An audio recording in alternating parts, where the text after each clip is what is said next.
Tony Stark was not born a hero. He was born loud, brilliant, dazzling, and hollow. He wore charisma like armor and arrogance like a crown. But underneath the shine there was a silence he could never outtalk. Most men think strength means never breaking. Tony thought that too. Until life broke him so completely he had to choose, stay shattered or rise. This isn't about Iron Man. It's about the psychology of transformation. By the end, you'll understand why he had to lose everything to find his purpose. Because his journey, it's your journey. We meet him untouchable, genius, billionaire, playboy, weapons king. Cameras love him, crowds worship him. The world seems to orbit his jokes. But look closer. Every punchline is a shield. Every party is an escape. Every weapon is a receipt he hands to the universe that says, "See me. Prove that I mattered." At the Jericho missile demonstration, he isn't just selling firepower. He's performing.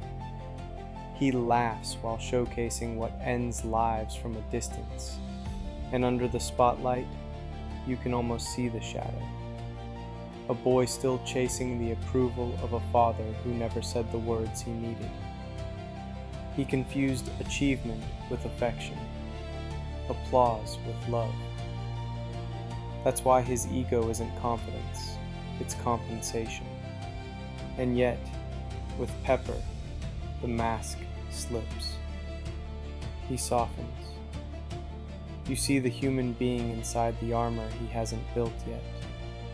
Capable of love, terrified of being truly seen. Sound familiar? How many of us build walls of achievement to hide the child in us who never felt enough? How many of us work ourselves into a crown just to cover a wound? But Tony's real prison wasn't arrogance, it was emptiness. Success stacked on success with no center to hold it. And emptiness left untreated as a way of breaking a life wide open. Afghanistan, a convoy, a blast. He wakes in a cave with shrapnel orbiting his heart and a battery keeping death at bay. For the first time, money means nothing. The name Stark carries no weight. Genius is worthless unless it serves something beyond himself. Then comes the moment that breaks him completely. He sees the logo that bears his name stamped on the weapons pointed at innocent people. His legacy, weaponized against the world. That isn't irony, that is justice with a mirror. And then comes Yinsen, a gentle surgeon who has lost more than Tony has ever found. He does not flatter him. He asks a truer question. What does a man have if he has everything and nothing? Don't waste your life. Those words are not motivational. They are a diagnosis. They are a map out of the desert of the self. Yinsen dies so Tony might live, not because Tony deserved it, but because Tony's life could mean more than its comfort. In the smoke and sparks of that first crude suit, a different Stark begins to breathe. The weapons dealer becomes the weapon. The destroyer becomes protector. The selfish man begins, only begins, to learn selflessness. But transformation isn't an event, it's a war. And the enemy that waits for all of us waits for him too, the self he's been. He escapes the cave, but the cave follows him home. Panic attacks, insomnia, suit after suit after suit. I can't sleep, and when I do, I have nightmares. This is what happens when fear writes your vows. You swear never again, and slowly build a prison that looks like protection. Control becomes the drug. You aim to engineer certainty because uncertainty once almost killed you, so he decides to put a suit of armor around the world. He calls it safety. Listen closer. It sounds like fear speaking through genius. The project gives birth to a monster with his fingerprints. the shadow he refused to face, now walking outside of him. Ultron is not just a villain. Ultron is Tony's shadow self, in steel, the mind that refuses surrender, the heart that would rather cage the world than risk losing it. And here's the haunting what if.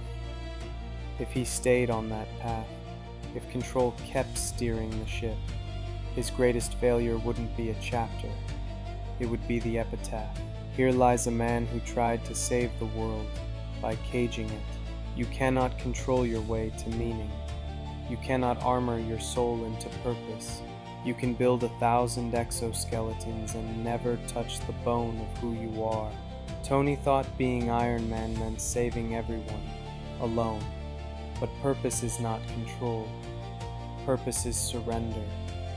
Life, merciful and relentless, keeps sending him teachers.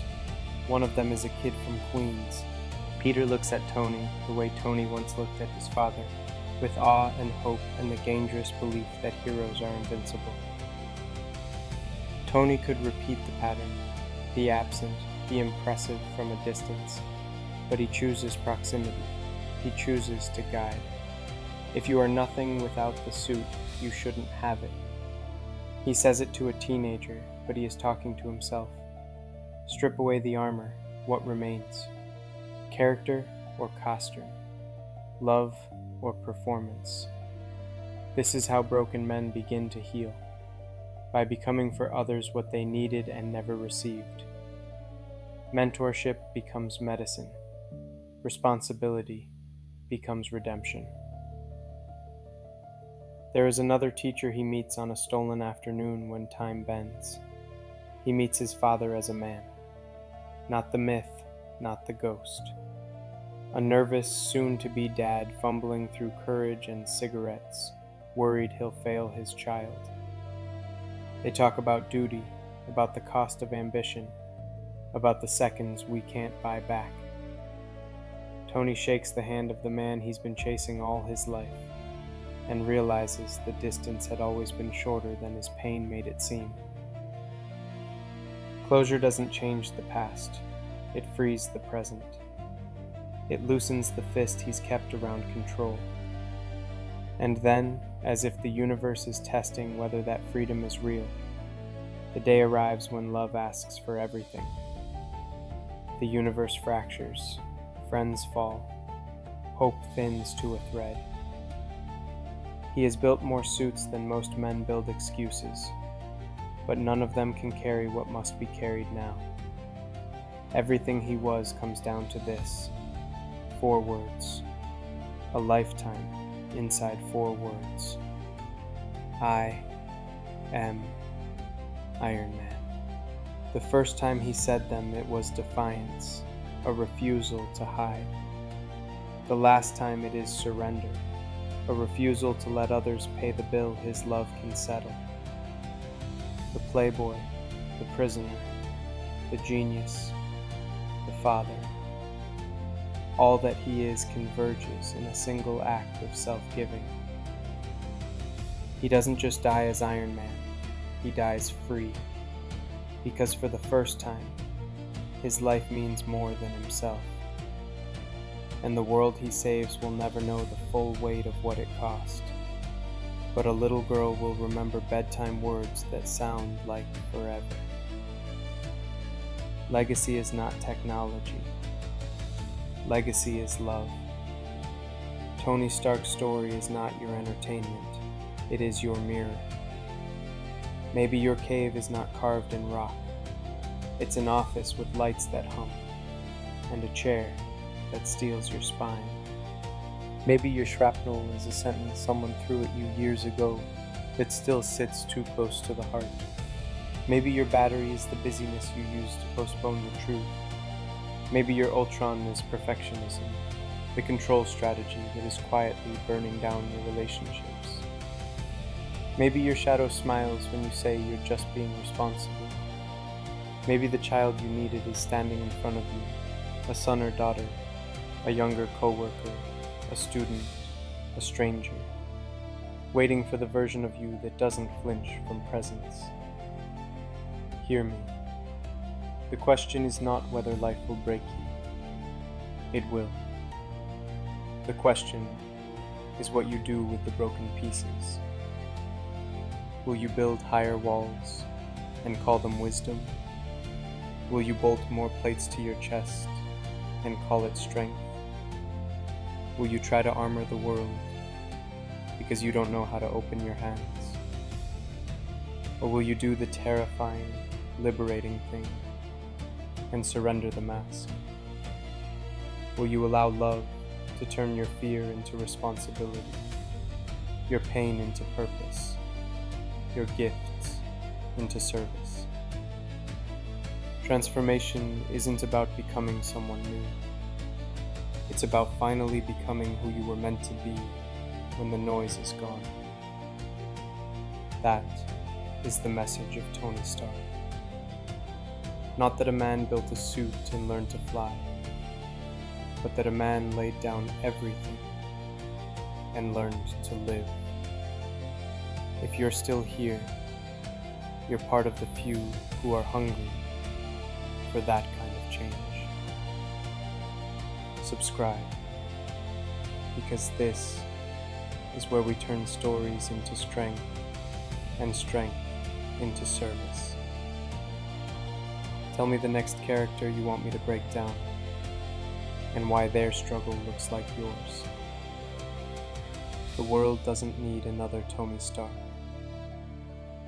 It needs the first you. Not the armored you, the honest you, the rising you.